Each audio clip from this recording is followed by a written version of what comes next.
how to set up Verizon WiFi Extender CE1000A.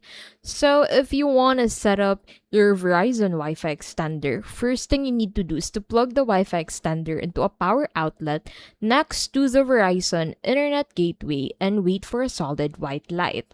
Now press and hold the WPS button on the Wi-Fi extender for 3 seconds and then pair button on the Verizon Internet Gateway within 2 minutes. Both devices blink blue while pairing. If there is an error during the pairing process, the status LED slowly flashes red for 2 minutes after the error occurs. Once a solid white or blinking yellow light is observed on the Wi-Fi extender, it's paired. Unplug the Wi-Fi extender from the power outlet, move it between the internet gateway and the weak Wi-Fi coverage area, then plug into a power outlet. If a fast blinking yellow light is observed, move the extender further away from the internet gateway. If a slow blinking yellow light is observed, move the extender closer to the internet gateway. And once the LED indicator turns solid white, your setup is complete.